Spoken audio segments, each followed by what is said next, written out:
Alhamdulillah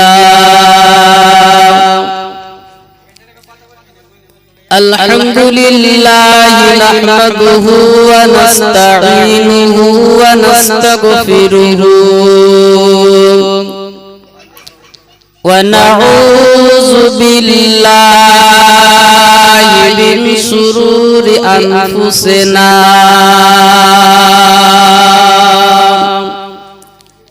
wa min sayyiati a'malina man yahdihillahu fala mudilla lahu wa man yudlilhu fala hadiya lahu ونشهد أن لا إله إلا الله وحده لا شريك له ونشهد أن سيدنا يا حبيبنا يا رسولنا وشفيعنا ومولانا محمدا صلى الله عليه وسلم عبده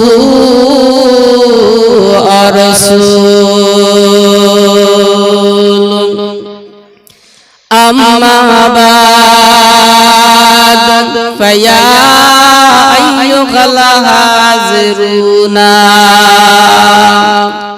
رحمنا ورحمكم الله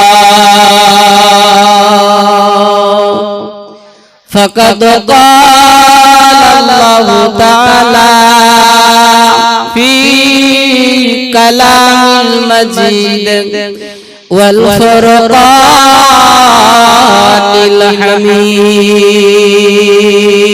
الحميد إن الله وملائكته يصلون على النبي يا أيها الذين آمنوا صلوا عليه وسلموا تسليما اللهم صلي على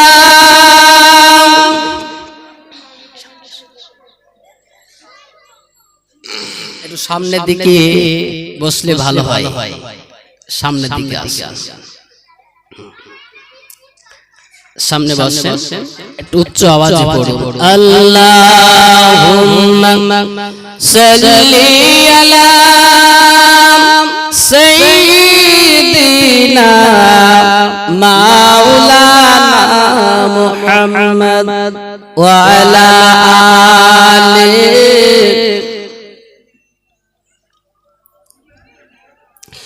দরুদ পড়ো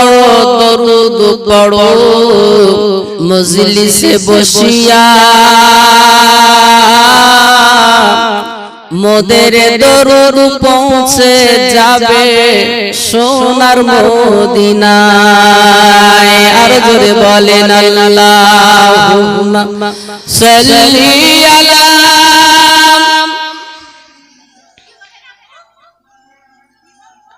ওয়া আলা আলিহি দরুদ পড়ো হুসক মনের কালো নবীর নামে দরুদ পড়া এই সময়ে ভালো আল্লাহুম্মা সাল্লি আলা সাইয়্যিদিনা ওয়া আলা আলিহি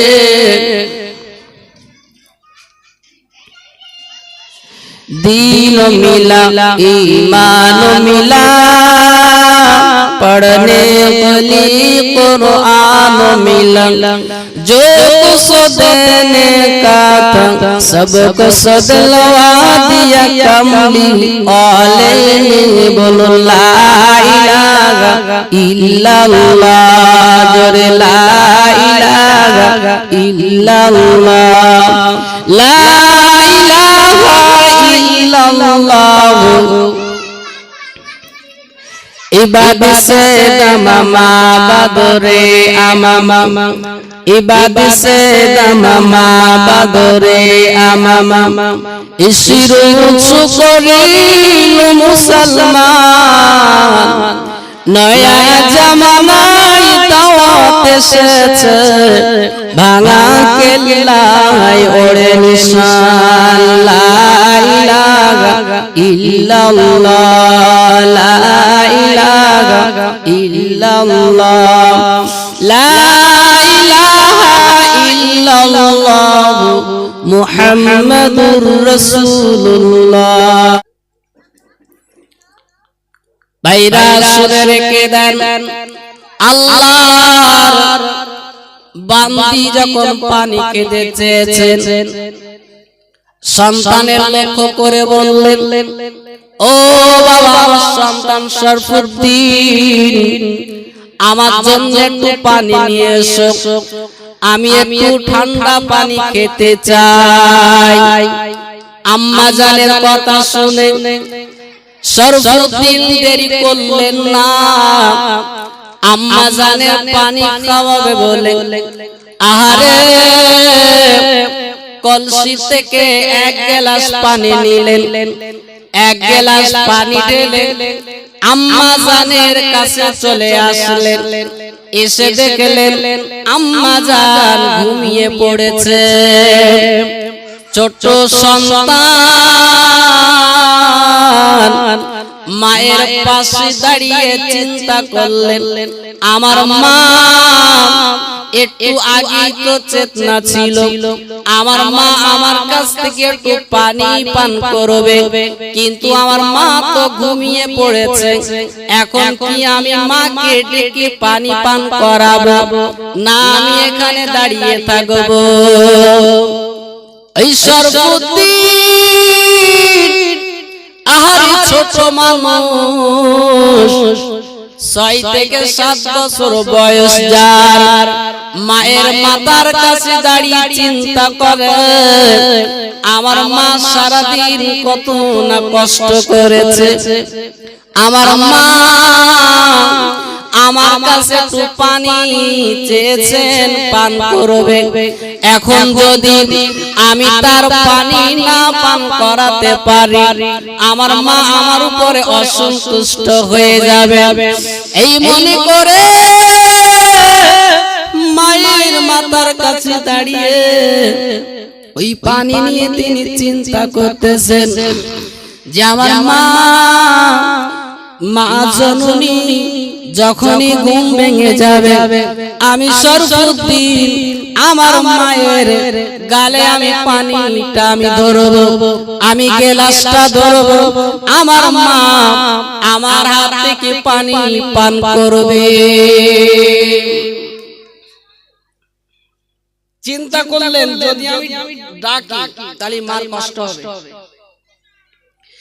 আমি যদি মাকে বারবার ডাকি মা তোমার জন্য আমি পানি এনেছি ওঠো তাহলে মার ঘুম ভেঙে যাবে কাঁচা ঘুম ভেঙে গেলে কষ্ট হয় ছোট্ট বাচ্চা চিন্তা করতেছে যে আমি মাকে ডেকে পানি পান করালে মার ঘুম ভেঙে যাবে মা অনেক কষ্ট হবে আমি একটু দাঁড়িয়ে থাকি দেখি না কখন ঘুম ভাঙে শরফুদ্দিন পানি নিয়ে মায়ের মাথার কাছে দাঁড়িয়ে আছে আজকের চিন্তা করে দেখো আমাদের ঘরের ছেলেরা মেয়েরা আমাদের মা আমাদের ভাই বোনেরা যদি আব্বা আম্মা যদি কোনো কাজের কথা বলে ওই সন্তান ঘুরিয়ে বলে তুমি কি করতে পারো না যদি বলে আমার কষ্ট হয়ে গিয়েছে এই কাজটা মেয়ে তুই একটু করে দে, মেয়ে উত্তর দেয় আমি পারবো না। ছেলেকে যদি বলে ও বাপ আর দেরি করিস না, আমার জন্য একটু ওষুধ নিয়ে আয়, আমার জন্য একটু মাথা ব্যথার ওষুধ একটু নিয়ে আয়, সন্তান ছেলে উত্তর দেয় আমি আনতে পারবো না, আমি এখন কোনো জায়গায় যেতে পারবো না। এই সমস্ত সন্তানের কি আব্বা আম্মার দোয়া পাবে? পাবে? পাবে না। সর্বদিন চিন্তা করে আমার মা জননী যখনই ঘুম ভেঙে যাবে তখনই আমি পানিটা পান করাবো, এই মনে করে সর্বদিন মায়ের মাথার কাছে দাঁড়িয়ে আছে আমার মা কখন ঘুম ভেঙে যাবে। যখন ঘুম ভেঙে যাবে আমার মাকে আমি পানি পান করাবো। ভাইরা শুনে রেখে দেন, কখন ঘুম ভেঙে যাবে এই চিন্তা করতে করতে দেখা গেল একেবারে গভীর রাতে ফজরের আগে মায়ের ঘুম ভেঙে গিয়েছে। মা একবার চোখ দুটি খুলে দেখলেন আমার সন্তান আমার মাথার পাশে দাঁড়িয়ে, আমার মাথার কাছে দাঁড়িয়ে পানির গ্লাসটা হাতে করে নিয়ে দাঁড়িয়ে আছে। মা ডেকে বললেন বাবা তুমি কি সেই সন্ধ্যা রাত থেকে আমার মাথার কাছে কি তুমি দাঁড়িয়ে আছো? ছেলে বলে ও মা জননী মা তুমি আমাকে যখন বললে সরস্বতীর পানি নিয়ে এসো আমি খাবো, ও মা আমি পানি এনে আপনার দিকে চেয়ে দেখলাম আপনি তো ঘুমিয়ে পড়েছেন, আপনার ঘুমন্ত অবস্থায় দেখে আমি আপনাকে না ডেকে পানির গ্লাস নিয়ে আপনার মাথার পাশে আমি দাঁড়িয়ে আছি। সারা রাত ঘুমাইনি দাঁড়িয়ে আছে। আচ্ছা এই সরস্বতীন এই যে কাজটা করেছে মা সন্তুষ্ট হবে না? উফ সারা রাত এক গ্লাস পানি নিয়ে দাঁড়িয়ে থাকা, মার চোখ দিয়ে ঝরঝর করে পানি গড়ে গড়ে পড়েছে। একটু পানি ছেলে আবার এর চিন্তাধারা এই। ভাইরা শুনে রেখে দেন, সরস্বতীর মায়ের দিকে চেয়ে আছেন। ও মা তুমি কেন কাঁদো মা, তোমার চোখে কেন পানি মা? ওরে মারে এমন করে কেন কাঁদো মা, আমার কাজে কি তুমি সন্তুষ্ট না? মা জননী কেঁদে ফেললেন, ও সরস্বতীর তুমি এমন কথা আমাকে বলো না, তুমি কি সারা রাত জেগে রয়েছো? বলে মা ও মা জননী মা আমি পানির গ্লাসটা আপনার মাথার কাছে রেখে আমি ঘুমিয়ে পড়তাম, কিন্তু আপনি আবার ডাকতেন ও সরস্বতীন আমাকে একটু পানি পান করাও, তোমাকে তো বলেছিলাম আমার একটু পানি পান করাতে হবে, আমি একটু পানি খাবো। ও মা জননী তোমার যে কষ্টটা হবে মা আমি সইতে পারবো না, এই জন্য আমি সারা রাত ধরে পানির গ্লাসটা নিয়ে আমি দাঁড়িয়ে আছি। একবার মন খুলে বলুন সুবহানাল্লাহ। মায়ের কষ্ট যাতে না হয় পানির গ্লাসটা দাঁড়িয়ে আছে সারা রাত। আর 5-10 মিনিট মায়ের কাজ কি করা যায় না? আব্বা জানেন যে কাজগুলো করতে বলে সেগুলো কি করা যায় না? দোয়াটা পাবে। মা জননী আল্লাহ পাকের দরবারে এবার দোয়া চাইছে। দেখেন কি দোয়া চাইলেন, এমন কি দোয়া চাইলেন, আহারে ওই গভীর রাতে, নিশুতি রাতে, তাহাজ্জুদের সময় মা জননী হাত দুটি তুলে দোয়া চায়, আল্লাহ আমার এই ছোট্ট সন্তান, এর মনে এত দয়া, এর মনে এত মায়া, শুধু আমি একবার বলেছি বাবা শরফুদ্দিন আমাকে এক গ্লাস পানি পান করাও।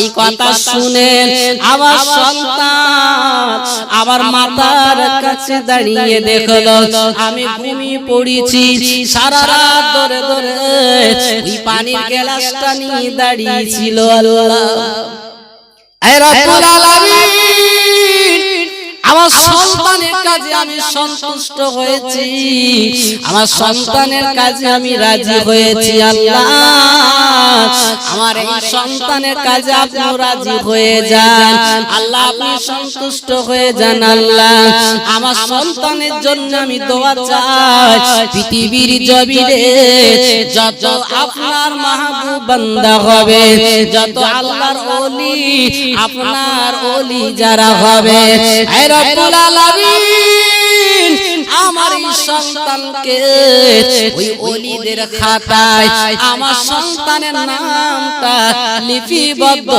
করে দিও আল্লাহ। মায়ের দোয়া কবুল হয়ে গেল, সেই শরফুদ্দিনকে বলা হয় মায়ের দোয়ায় পীর। একটু জোরে হবে না সুবহানাল্লাহ? তাহলে মায়ের দোয়া দরকার আছে না নেই? আছে। বাইরা শুনে রেখে দেন, কোন সন্তান যদি বলে আমি মাকে উপযুক্ত খাওয়াই, মা আমাকে কিছুই করতে পারিনি, মা আমাকে শুধু বড় করে দিয়েছে, মা আমার কোনো কাজ করাতে পারেনি, আমার ভবিষ্যৎ কিছু করতে পারেনি, ও ছেলেরা, ও যুবকজনেরা, ও মা বোনেরা শুনে রেখে দেন, কোন সন্তান পিতা মাতার যদি সে তার আচার আচরণে, আহারে সন্তানের আচার আচরণে কোন আব্বা এবং আম্মা যদি অসন্তুষ্ট হয়ে যায়, একবার যদি ওই শব্দ ব্যবহার করে ফেলে, ওই সন্তান যতই নামাজ কালাম পড়ুক না কেন, যতই দান সাদকা করুক না কেন, ওই সন্তানের জাহান্নামে যাওয়া লাগবে। কারণ মা জননী আর আব্বা জান সন্তানদের জন্য জান্নাত, আবার সন্তানদের জন্য হলো আবার জাহান্নাম। একটি ঘরের ভিতরে এক কোণায় সন্তানের জন্য জান্নাত আছে, আবার সন্তানের জন্য জাহান্নাম আছে। কারণ হলো আল্লাহর নবী জানিয়ে দিয়েছে, কোন সন্তান যদি তার আব্বা আম্মার মনে কষ্ট দেয়, সন্তানের কথায়, সন্তানের আচার আচরণে আব্বা আম্মা যদি অসন্তুষ্ট হয়ে যায়, আহারে তার জন্য জাহান্নাম ওয়াজিব হয়ে যায়। কিন্তু কোন সন্তান তার আচার আচরণে, তার ব্যবহারে, তার কথায়, তার সব দিক দিয়ে যদি আব্বা আম্মা যদি সন্তুষ্ট থাকে, যদি তারা হাসি মুখে থাকে, যদি তারা আনন্দ করে, আহারে আবার বিশ্ব নবী জানিয়ে দিয়েছে, আবার হাবিবুল্লাহ জানিয়ে দিয়েছে, আল্লাহ রাব্বুল আলামিন ওই সন্তানের জন্য আল্লাহ পাকের দয়ার জান্নাত রেখেছে। আব্বা এবং আম্মা পৃথিবীর একটা বড় সম্পদ সন্তানদের জন্য। একজন সাহাবী আল্লাহ পাকের নবীর কাছে এসে বলছে, ইয়া রাসূলুল্লাহ, ইয়া হাবিবাল্লাহ, হুজুর আমার মাকে আমি খুব মহব্বত করি, আমার মাকে আমি কিছু না খাইয়ে আমি খাই না, আগে আমার মাকে আমি সেবা করি, যা কিছু খাই আমার মাকে আগে খাওয়াই, আমার মার আমি এতটা যত্ন মহব্বত করি, আমার জীবনের চাইতো মাকে খুব মহব্বত করি। ইয়া রাসূলুল্লাহ, ইয়া আল্লাহ হুজুর, আল্লাহ এবং তার নবী এই দুইজন ছাড়া আমি তারপরে যাকে মহব্বত করি তিনি হচ্ছে আমার মা। তা আমার মার আমি কি হক আদায় করতে পেরেছি? মা যেটা হক আছে, মা যে আমার দীর্ঘদিন ধরে 2.5 বছর ধরে 2 বছর 2.5 বছর ধরে যে আমার দুধ পান করিয়েছে, তার ঋণ কেন শোধ করতে পেরেছি? তার রাসূল চুপ করে আছে। তুমি কি করেছো সাহাবী? আর এমন কি কাজ করেছে দেখেন, আমরা কিছুই করতে পারি। আল্লাহ নবী সাহাবী আমার নবী পাকের দরবারে বসা ওই সাহাবী ডেকে বলেন, নবীজি গো, আমার বৃদ্ধা মা জননীকে আমি ঘাড়ে ওপরে বসিয়ে নিয়েছি, কারণ আমার মা চলতে পারে না, আমার মা হাঁটতে পারে না। আমার মাকে আমি কাঁধে নিয়ে আমি হজ আদায় করেছি, আমি কাবা শরীফ তওয়াফ করেছি। এই নবীজি গো, আমি সাফা মারওয়া আমি সাই করেছি, আমার মাকে কাঁধে করে নিয়ে আমি হজের সব কাজগুলো আদায় করেছি। ইয়া রাসূলুল্লাহ গো, ইয়া হাবিবাল্লাহ হুজুর গো, আমার মায়ের দুধের ঋণকে আমি শোধ করতে পেরেছি। আমার মা জননী আমাকে যে দুধ পান করিয়েছিল এই হককে আমি আদায় করতে পেরেছি। আমার নবী কোনো কথা বললেন না। সাহাবী আবারও বললেন, নবীজি গো, আমার মাকে নিয়ে আমি হজের সব কাজগুলো আদায় করেছি। ইয়া রাসূলুল্লাহ গে, ইয়া হাবিবাল্লাহ হুজুর গো, হজের কাজগুলো আমি সব আদায় করেছি। একজন হাজী সাহেব হজ করতে গেলে তারা ওই হজের কাজগুলো আদায় করা অনেক কষ্টকর, কিন্তু ওই সাহাবী মাকে কাঁধে করে নিয়ে যে হজ আদায় করেছে তার যে এতটা কষ্ট হয়েছে, এতটা মেহনত করেছে মায়ের জন্য। আমার নবীর সামনে বসে আমার নবীকে জিজ্ঞাসা করছেন, নবী আমার কি মায়ের হক আমি আদায় করতে পেরেছি? আল্লাহ নবীকে বললেন, ও সাহাবী তুমি শুনে রাখো, ও সাহাবী জেনে রাখো, তোমার মা জননী মা, এই মাকে নিয়ে তুমি যে হজের কাজ আদায় তুমি করেছো, তুমি আমার সামনে বসে আমাকে জিজ্ঞাসা করতেছো মায়ের হক কি আমি আদায় করতে পেরেছি, মায়ের দুধের ঋণ কি আমি পরিশোধ করতে পেরেছি? আমার নবী, আমার বিশ্ব নবী ডেকে বলে, সাহাবী শোনো, আমি নবী জানিয়ে দিলাম, আমি হাবিব তোমাকে জানিয়ে দিলাম, না না আমি রাসূল জানিয়ে দিলাম, তোমার বুকের চামড়া দিয়ে যদি তুমি মায়ের এক জোড়া জুতো তুমি বানিয়ে দাও, ওই জুতো পরে তোমার মা জননী ওই জুতো পরে ঘুরবে, জুতো ছিঁড়ে যাবে। ও সাহাবী, আমি নবী জানিয়ে দিলাম, বুকে চামড়া দিয়ে জুতো বানিয়ে দেওয়ার পরে তুমি তোমার মায়ের দুধের ঋণ শোধ করতে পারবে না। কত সহজ! তাহলে আব্বা এবং আম্মা, বিশেষ করে মা, মায়ের দোয়া সাংঘাতিক। যাদের বেঁচে আছে যত ইবাদত বান্দিগি যাই করুক, হজ করে আসুক, তবুও যদি বাপ মা যদি ওর উপর অসন্তুষ্ট থাকে, কবুল হবে না, হবেই না। এখন প্রশ্ন আসতে পারে, তাহলে হুজুর আমাদের আব্বা আম্মা তো মারা গেছে, কি হবে? এখন তার পাবো না। এখন আমরা কি করতে পারি? যখন বেঁচে ছিল দাঁত থাকতে দাঁতের মর্যাদা বুঝিনি, এখন অজলজিয়া শুনে যা দেখতেছি, আব্বা এবং আম্মা সন্তানদের জন্য জান্নাত, বিশেষ করে মায়ের পাত তলায় সন্তান ভেজতে, পাত তলায় যে ভেজতে, আসল কথা হচ্ছে বাবা মার সেবা করা, মাকে সেবা করা, যত্ন করা, এটাই হচ্ছে জান্নাত। তাহলে কি হবে ভাইরা শুনে রেখে দেন, ও ছেলেরা, ও জওয়ানেরা, ও মা বোনেরা, একবার মাথায় রেখে দেন, যাদের আব্বা আম্মা বেঁচে নাই তারা তো আর আসবে না, আর তারা খেতে চাইবে না, তারাও তো আর আপনার কাছে দাঁড়াবে না। ও ছেলেরে, আমার একটা জামা কিনে দিতে হবে, আমার একটা লুঙ্গি কিনে দিতে হবে, আমি এটা খেতে চাই, ওটা খেতে চাই, আর তো তারা বলবে না মা জননী,